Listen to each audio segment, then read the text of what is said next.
Hi friends, welcome back to Sai Surya cooking channel. ఈరోజు మీకు పప్పు సొరకాయ ఎలా తయారు చేసుకోవాలో చూపిస్తాను. దానికోసం కావాల్సిన ఇంగ్రీడియంట్స్ మెయిన్గా సొరకాయ నేను కట్ చేసి పెట్టుకున్నాను, పెసరపప్పు వేయించి కూడా పెట్టుకున్నాను, మళ్ళీ మీకు ఒకసారి వేయించి చూపిస్తాను. ఎండుమిర్చి, కొన్ని వెల్లుల్లిపాయ, అల్లం ముక్కలు, కొద్దిగా చిన్న చింతపండు ఎంత నిమ్మకాయ సైజు ఎంత కట్ చేసి పెట్టుకున్న పచ్చిమిర్చి, కరివేపాకు, సేమ్ మిగతావన్నీ ప్రాసెస్ మసాలా, ఆవాలు, జీలకర్ర, ధనియాల పొడి, జీరా పొడి, turmeric, red chilli powder, salt. Okay friends, ఇప్పుడు మనం ముందుగా స్టవ్ వెలిగించుకొని కళాయి పెట్టుకున్నాం కదా. ఇప్పుడు ఫస్ట్ పెసరపప్పు వేయించుకోవాలండి. వేయించుకొని కడుక్కోవాలి.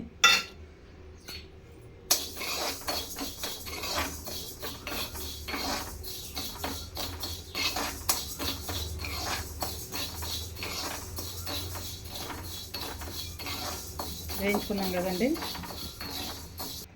వేగిపోయిందండి. దీన్ని తీసి ఒక బౌల్లో వేసుకున్నాం. ఇప్పుడు ఫస్ట్ ఆయిల్ పోసుకుందాం.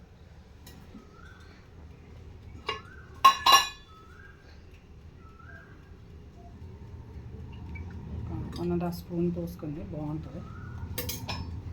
ఆయిల్ చాలామంది తక్కువ తింటారు కదండి, నచ్చిన వాళ్ళు ఎక్కువ వేసుకోవచ్చు, లేదు అంటే హెల్త్ పరంగా ఆలోచించే వాళ్ళు తక్కువ వేసుకుంటారు. ఇప్పుడు నెక్స్ట్ ఇదే ఆయిల్లో కొద్దిగా జీలకర్ర వేద్దాం. నెక్స్ట్ కొద్దిగా ఆవాలు,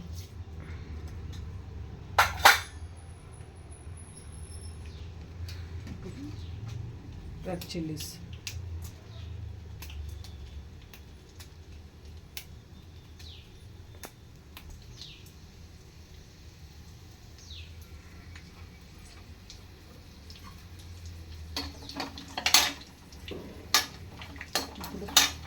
కట్ చేసి పెట్టుకున్నాం కదా వెల్లుల్లిపాయ ముక్కలు, ఆవాలు, అల్లం ముక్కలు,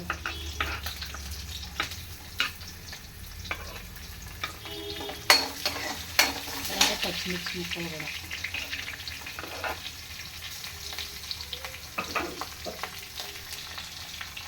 నెక్స్ట్ కొద్దిగా ఇంగువ. పప్పు కదండి, ఇంగువ వేసుకుంటే బాగుంటుంది. అంటే ఆప్షన్ ఉంటే వేసుకోవచ్చు, లేకపోతే లేదు. ఇంగువ వేసుకుంటే మంచి ఫ్లేవర్ వస్తుంది అన్నమాట. నెక్స్ట్ కరివేపాకు వేసుకుందాం.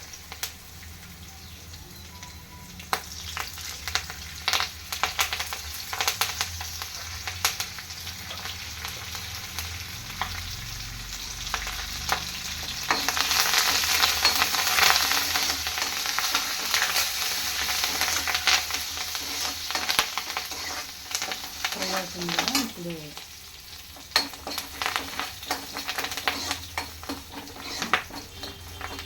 అంటే అల్లం వెల్లుల్లి పేస్ట్ కూడా వేసుకోవచ్చు అండి. పేస్ట్ కంటే కొన్ని కర్రీస్కి ముక్కలు వేసుకుంటేనే బాగుంటుంది. అందుకే నేను వెల్లుల్లి, అల్లం పీసెస్ కింద కట్ చేసి వేసాను. ఇప్పుడు నెక్స్ట్ మనం ముందుగా కట్ చేసి పెట్టుకున్నాం కదా, ఇప్పుడు ఆ సొరకాయ వేద్దాం. ఆనియన్స్ కూడా వేసుకోవచ్చండి, నేను వేయలేదు. అంటే ఉల్లిపాయలు కూడా వేసుకోవచ్చు వితౌట్ ఆనియన్ కర్రీ. ఉల్లిపాయలు కూడా ఉల్లిగడ్డలు కూడా వేసుకోవచ్చు. లేదు అంటే ఉల్లిగడ్డలు వేసుకోకుండానే, ఉల్లిపాయలు వేసుకోకుండా కూడా కర్రీ చేసుకోవచ్చు, బాగుంటుంది. కార్తీక మాసం, ధనుర్మాసం ఇలాంటి మాసాలు వస్తాయి కదండి, అలాంటప్పుడు ఉల్లిపాయ తింటారు కదా. సో అలాంటప్పుడు ఉల్లిపాయ లేకుండా కూడా చేసుకోవచ్చు. ఫ్రై అయ్యాయి కదా ముక్కలు. ఇప్పుడు సొరకాయ ముక్కలు వేసుకుందాం. అదే ఆనపకాయ ముక్కలు కట్ చేసి పెట్టుకుని ఆనపకాయ ముక్కలు వేసుకుందాం.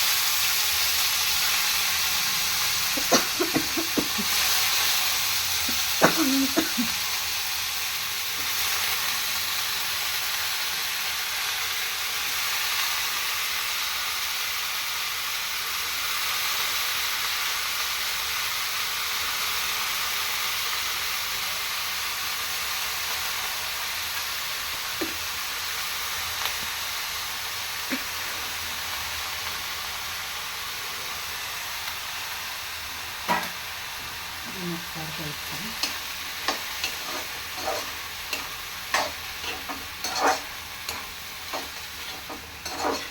ఇది డైరెక్ట్ తాలింపండి. అంటే పప్పు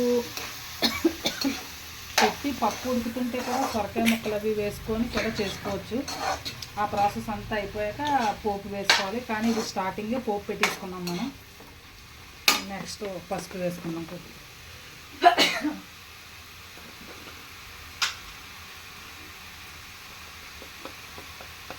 కొద్దిగా హాఫ్ స్పూన్ పసుపు వేసుకున్నాం.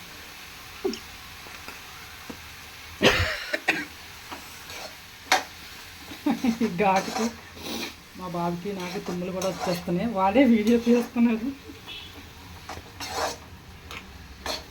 సో మరి ఎవరు తీసేవారు వాడిని బాగా రిక్వెస్ట్ చేసి తీయించుకుంటున్నాను. ఇప్పుడు పసుపు వేసుకున్నాం కదా, కాసేపు మూత పెట్టుకున్నాను.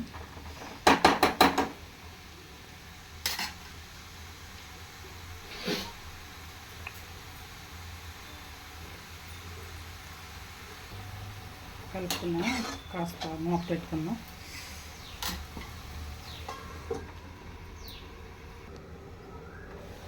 చూసారా ఉడికింది కదండి. కలుపుకొని ఇప్పుడు 1 by 1 వేసుకున్నాం. సాల్ట్ మాత్రం స్టార్టింగ్ వేయకూడదండి ఈ కర్రీకి. మరి సాల్ట్ ముందే వేస్తే పప్పు ఉడకదు కదా. సో అందుకని కారం 1 స్పూన్ సరిపోద్దులేండి. ఎందుకంటే మనం పచ్చిమిర్చి, అల్లం, వెల్లుల్లిపాయ ముక్కలు అవన్నీ వేసుకున్నాం కదా, స్పైసీ ఎక్కువ అయిపోద్ది. నెక్స్ట్ కొద్దిగా ధనియాల పొడి, నెక్స్ట్ కొద్దిగా జీరా పౌడర్, జీలకర్ర కూడా వేసుకున్నాం కదా. దీన్ని ఒకసారి బాగా కలుపుకున్నాం.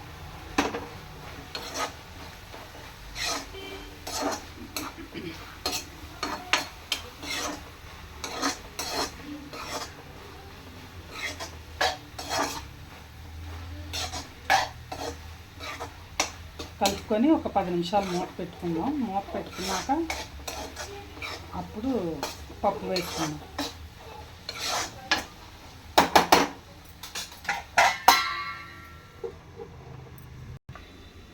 ఇందాక అన్నాం కదండి, ఉంటే వేసుకోవచ్చు లేకపోతే లేదు, ఆప్షన్ అంతే. టమాటా కంపల్సరీ ఏం కాదు, బాగుంటుంది టమాటా కూడా వేసుకుని. అందుకే నేను ఒక టమాటా వేస్తున్నాను.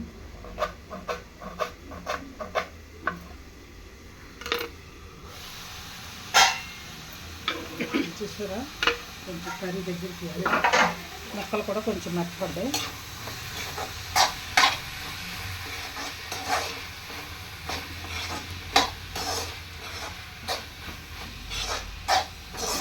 చెప్పాను కదండి, ఇది స్టార్టింగే తాలింపు పెట్టుకోవాలి.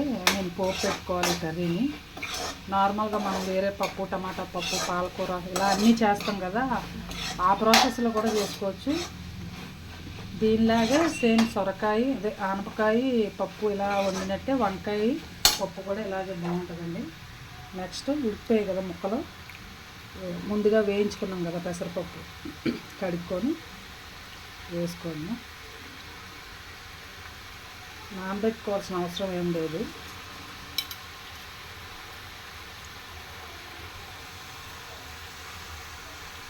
కడుక్కొని వేసుకొని మనం కాసేపు కలిపి వాటర్ పోసుకుందామండి. పప్పు వేసుకున్నాం కదండి, ఇప్పుడు కలుపుకుందాం.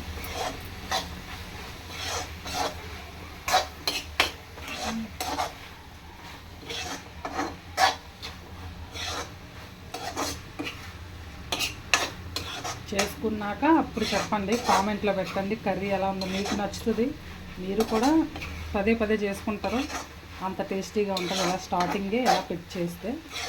ఇప్పుడు వాటర్ పోసుకున్నాం. కలర్ అన్నీ ఫ్రై అయిపోయి కదా, ఇప్పుడు వాటర్ పోసుకున్నాం.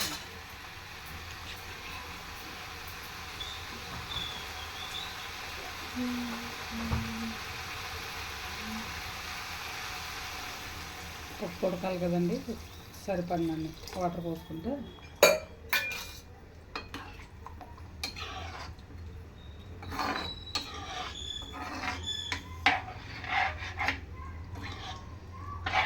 ఇప్పుడు మూత పెట్టుకున్నాం. ఉడికే వరకు మూత పెట్టుకుందాం. దగ్గర పడే ముందు అప్పుడు ఉప్పు వేసుకుందామండి. ఉడికిందేమో చూద్దాం. కొద్దిగా ఉడికింది కదండి. అప్పుడు అంటే స్టార్టింగే చెప్పాను కదా, వేసుకుంటే అప్పుడే పప్పు ఉడకదు. సో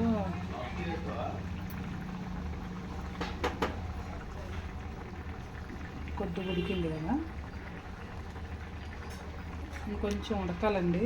లేదంటే ఇప్పుడే వేసేస్తే ఉప్పు వేసేస్తే ఉడకదు.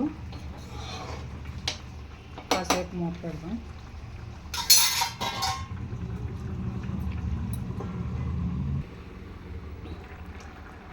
పప్పు కొంచెం ఉడికింది కదా ఫ్రెండ్స్, ఇప్పుడు మనం చింతపండును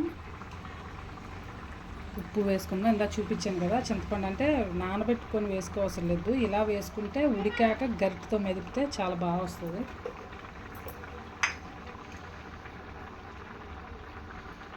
ఫైనల్గా ఉప్పు కూడా వేసుకున్నాం. ఇందాక స్టార్టింగ్ వేయలేదు, పప్పు ఉడికాక వేసుకోవాలని చెప్పాను కదా.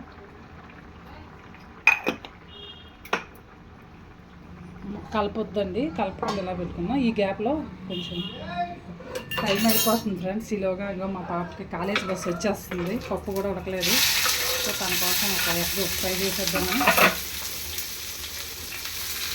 మార్నింగే కదండి, మా బాబు ఒకటే పేజీ పెడేస్తున్నాడు వీడియో తీయనాలని. సాయంత్రం అంటే వాడికి హోంవర్క్స్ అయి ఉంటాయి కదా, తీయనా ప్లీజ్ అని రిక్వెస్ట్ చేస్తే చేస్తున్నాడు. ఆ కర్రీ అయ్యేలాగా మా అమ్మాయి బస్సు వచ్చేసి ఇలా ఉంది, టైం అయిపోయింది అంటుంది. సో అందుకని ఒక ఎగ్ గబగబ ఫ్రై చేసి కొద్దిగా పచ్చడి అది పెట్టేసాను అనుకోండి, తను వెళ్ళిపోద్దు. చిన్న అల్లం ముక్క కూడా వేసుకున్నాం.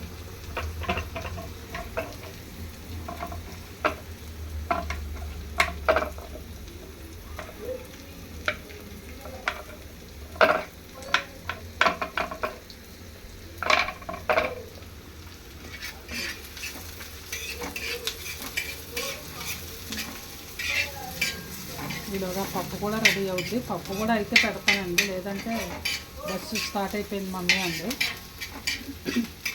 మాకు ఇక్కడ డీమార్ట్ దగ్గరికి వస్తుంది, ఆలోగా రెడీ అయిపోవాలి.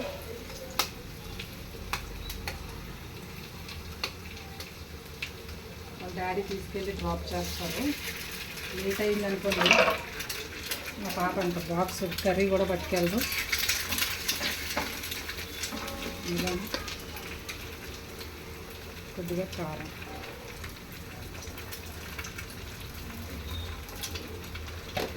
అలాగే కొద్దిగా ఉప్పు కూడా వేస్తాం.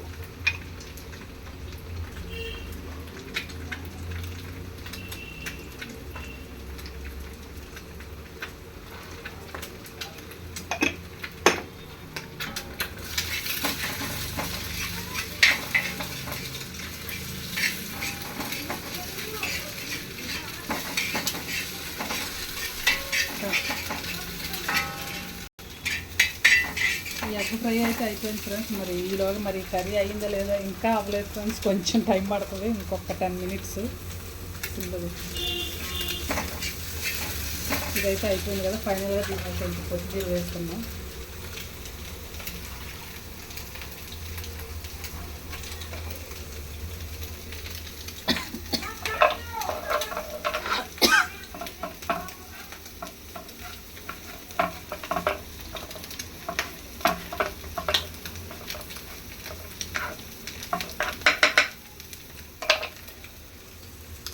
ఎగ్ ఫ్రై అయితే అయిపోయింది ఫ్రెండ్స్, స్టవ్ ఆఫ్ చేసుకుంటాం. పాపకి కర్రీ రెడీ.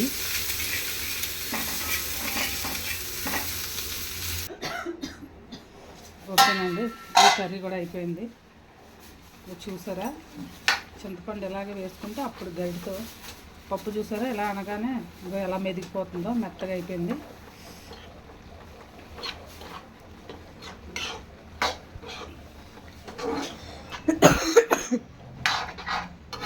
మా పాప కూడా వెళ్ళిపోయిందండి, టైం అయిపోయింది కదా. ఇది కొంచెం రెడీ అయిపోయింది పప్పు. దీన్ని వేడి వేడి అన్నంలో నెయ్యి వేసుకొని తింటే ఎక్సలెంట్గా ఉంటుంది. చింతపండు వేసాం కదా, ఒక్కసారి ఇలా అనుకుంటే మెదుపుకుంటే మెత్తగా అందులో స్మాష్ అయిపోద్ది. పులుసు అదే చింతపండు పిసికి పులుపులాగా కూడా వేసుకోవచ్చు, పులుసులాగా బాగోదండి. అలాగా ఇలాగే బాగుంటుంది. డైరెక్ట్గా అలా చిన్నది ఇంత ఉందా చెప్పాను కదా ఇందాక, చిన్న నిమ్మకాయ సైజు, మరీ ఎక్కువ కాదు. ఓకే ఫ్రెండ్స్, పెసరపప్పు సొరకాయ కర్రీ అయిపోయింది. స్టవ్ ఆఫ్ చేసుకున్నాం. దీన్ని ఒక